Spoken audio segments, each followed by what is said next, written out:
মানুষের সমাহার।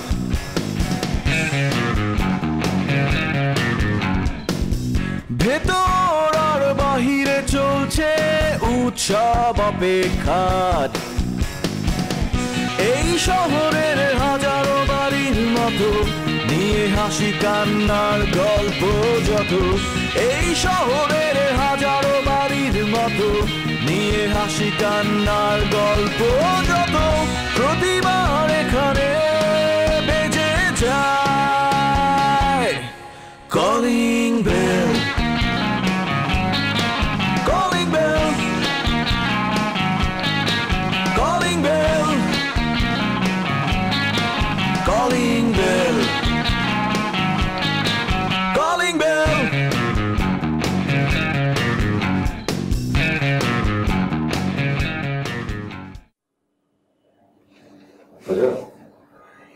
রেসলিংটা একটু বন্ধ করলে আমি একটু জরুরি কথা বলতাম। জি আব্বা বলেন।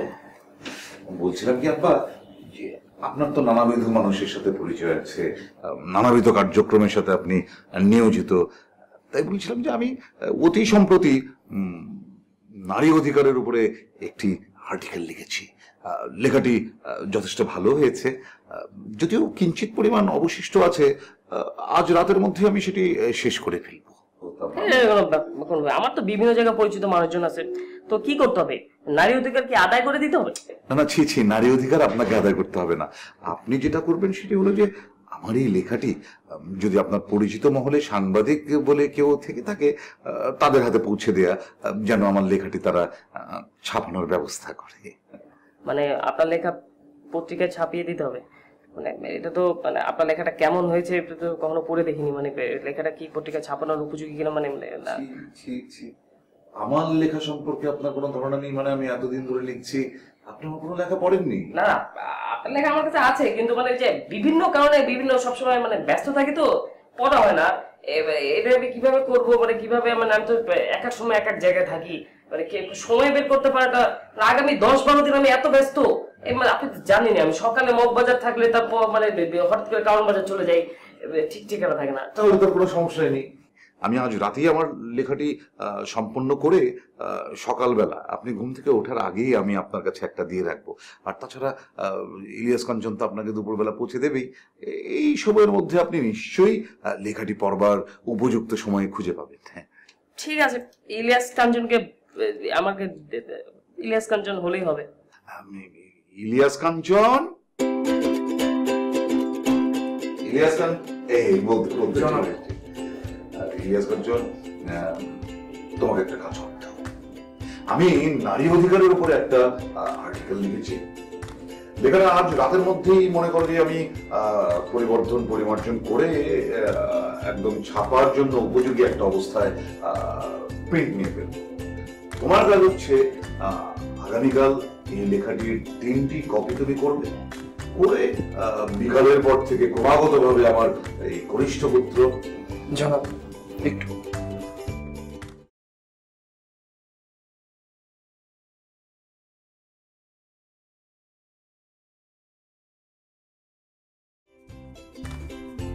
জনাব প্লিজ আবার একটু বলবেন। আর যেটা বলছিলাম যে আমার লেখাটিকে 3টে কপি করতে হবে।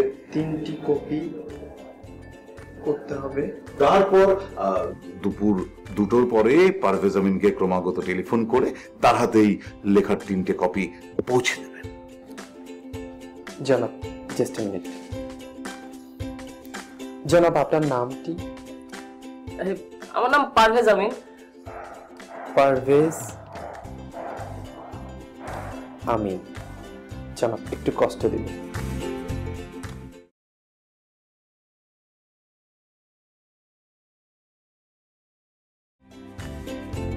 মোবাইল নাম্বারটি একটু লিপিবদ্ধ করে দিবেন। Sure sure. সেভ করে দিতাম।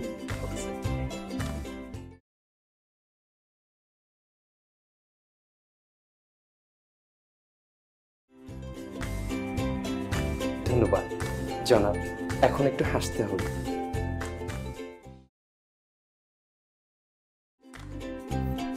স্মাইলিং।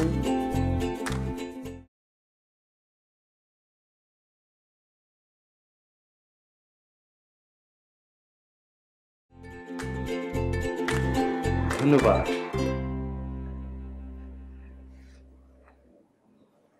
জনাব, আপনি কালকে কয়টায় কোন জায়গায় থাকবেন? যে আমি দুপুরবেলা কাউমাজা এলাকায় থাকবো। জনাব, আমি আপনাকে দুপুর 2টা থেকে ক্রমাগত কয়বার ফোন দিবেন? দেন আপনি ফোন দিন, কোনো সমস্যা নেই। জনাব, আমি আপনাকে দুপুর 2টা থেকে ক্রমাগত কয়বার ফোন দিব?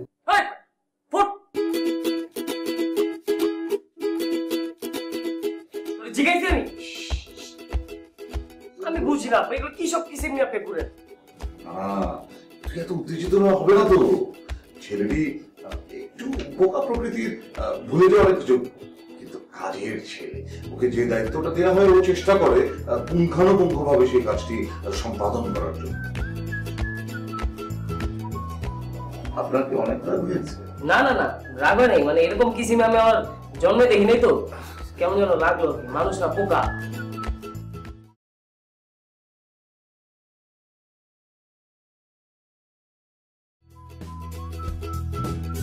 আমিন ভাই, আমিন ভাই, আমিন ভাই,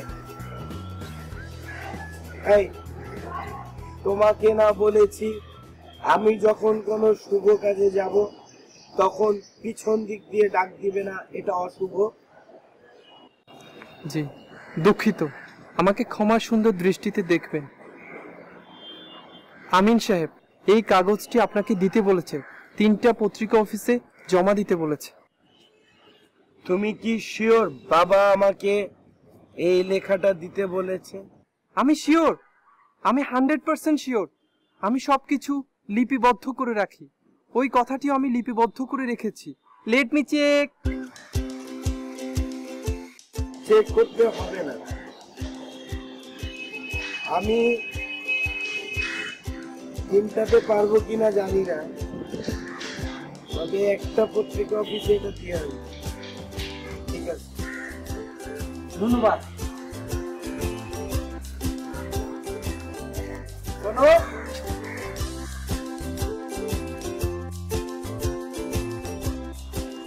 পেছন থেকে ডাক দেবে না।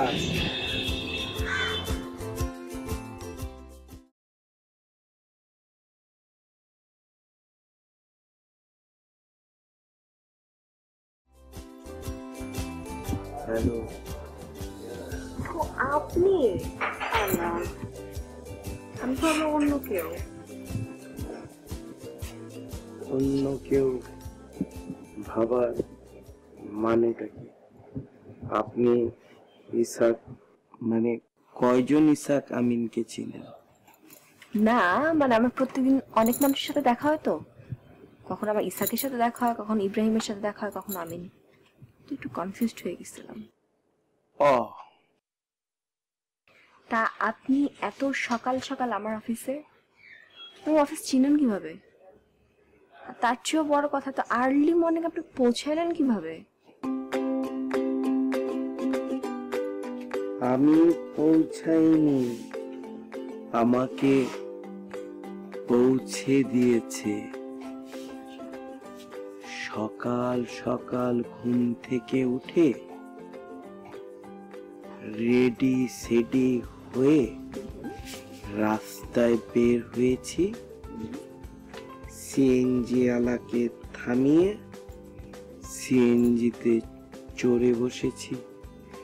তারপর আপনার দেওয়া কার্ডটি দেখে আপনার অফিসের ঠিকানাটা সিএনজি আলাকে বলে দিয়েছি, সে আপনার অফিসের নিচে আমাকে পৌঁছে দিয়েছে। তারপর আমি লিফটে উঠে সাই করে চলে এসেছি। লিফটে এসেছি বলে অনেক তাড়াতাড়ি হয়েছে।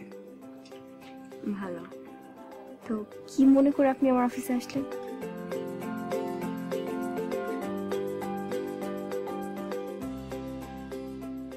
এনেছি।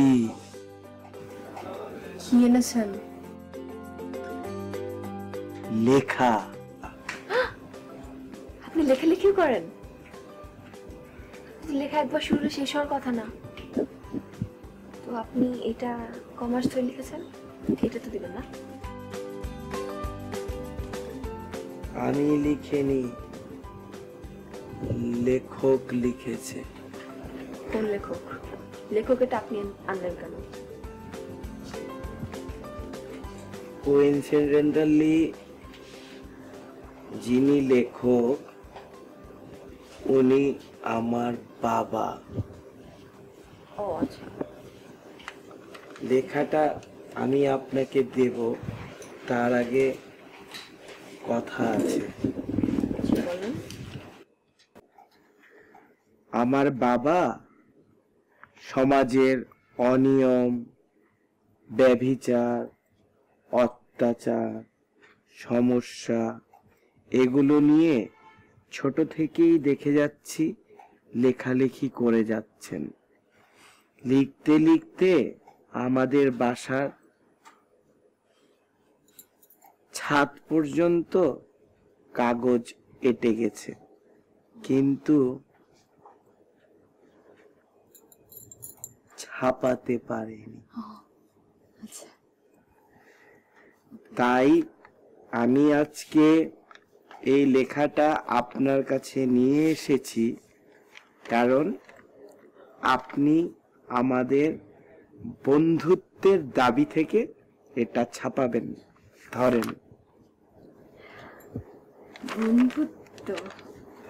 তা আমি না ফাজিল মহিলা? আসলে মাঝে মাঝে আমার মাথাটা হুট করে গরম হয়ে যায়। হট হট হট, তারপরে সহজে আর নামে না। কুল কুল কুল হয় না। ওদিনও এরকম মাথাটা হুট করে হয়ে গিয়েছিল গরম। লেখাটা ছাপালেই হবে। চা খেতে গেলে আপনার অফিস আওয়ার শেষ হয়ে যাবে। তবে ঠিক, সমস্যা নাই।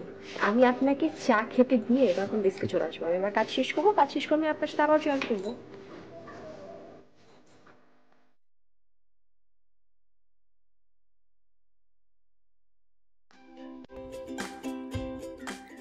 ভাই আপনি কিছু ভাবছেন? না, আমি কোনো কিছুই ভাবতে পারিনি। আসলে এই সমস্ত ঝামেলার মধ্যে আমি যাইতেই চাই না। আর আমার পরিবারের সাথে কথা বলছি, তারাও আমায় না করে। আমার পক্ষে সম্ভব না। আপনি তো এলাকায় একজন গণ্যমান্য ব্যক্তি, আপনার সবাই সম্মান করে, সবাই মানে। টুকটাক বিচার আচারও তো আপনি করেন। আপনি মসজিদ কমিটির সেক্রেটারি, স্কুল কমিটির মেম্বার, বাজার কমিটির সভাপতি। এসব কোনো কিছুই আপনার থাকবে না যদি না আপনি এই নির্বাচনে অ্যাটেন্ড না করেন। তাছাড়া আপনি তো দেখছেন এই 13 বছর কোনো নির্বাচন হয় নাই। এই 13 বছর আমাদের এই এলাকার প্রতিনিধি হিসেবে আপনাকে একমাত্র সবাই পাইছে। মানুষের বিপদে আপদে সবসময় আপনিই গেছেন। আপনার আরেকটা জিনিস দেখেন, আপনি নির্বাচনে দাঁড়াইছেন সোহেব ভাই। সোহেব ভাইয়ের সাথে যারা দাঁড়াইছে তারা খুব ভালো করে জানে তারা পারবে না তার সাথে কম্পিটিশন। তো এখানে হবে কি? সোহেব ভাই হবে। আপনি বলেন সোহেব ভাই হবে না? হ্যাঁ, সোহেবই হবে। সোহেব ভাই যদি জিতেও যায়, কোনো কিছু কিন্তু আপনার হাতে থাকবে না। এই প্রভাব, এই সম্মান সবকিছু তার দিকে চলে যাবে।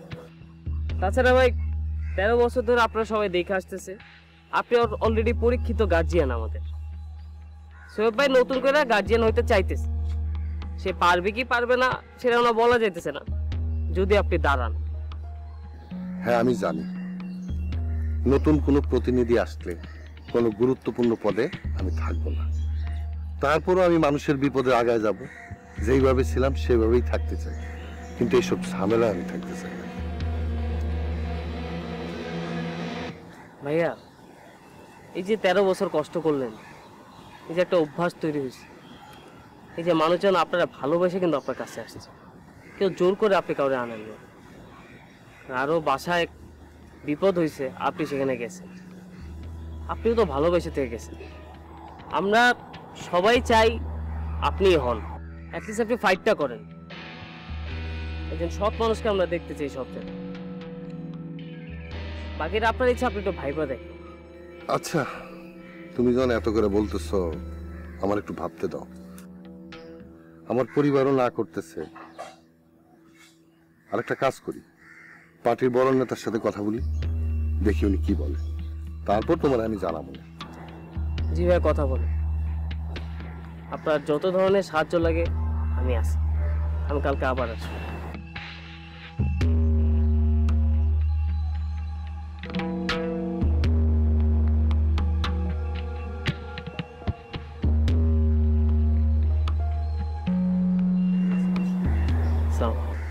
ওয়ালাইকুম আসসালাম।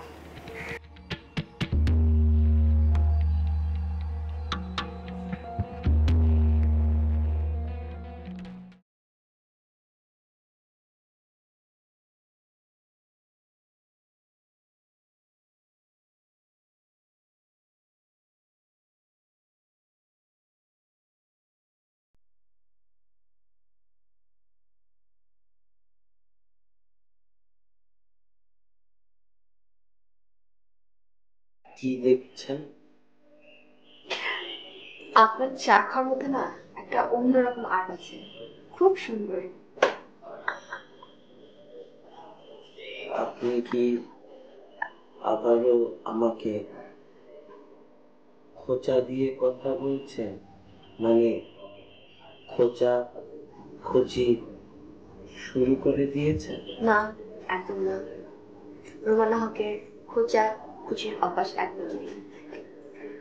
আর এই পিঞ্চ করা আর হিউমারাস হওয়ার মতো আমি পার্থক্য।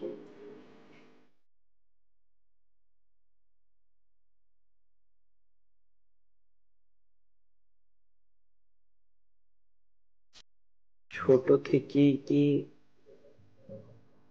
আপনি এরকম বাঁকা?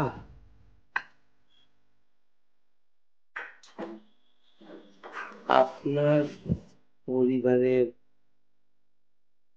আর কজন এরকম বাঁকা?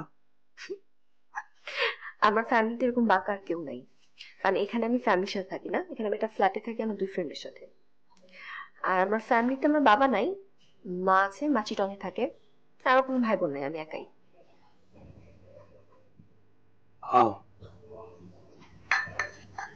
তাহলে তো আপনাকে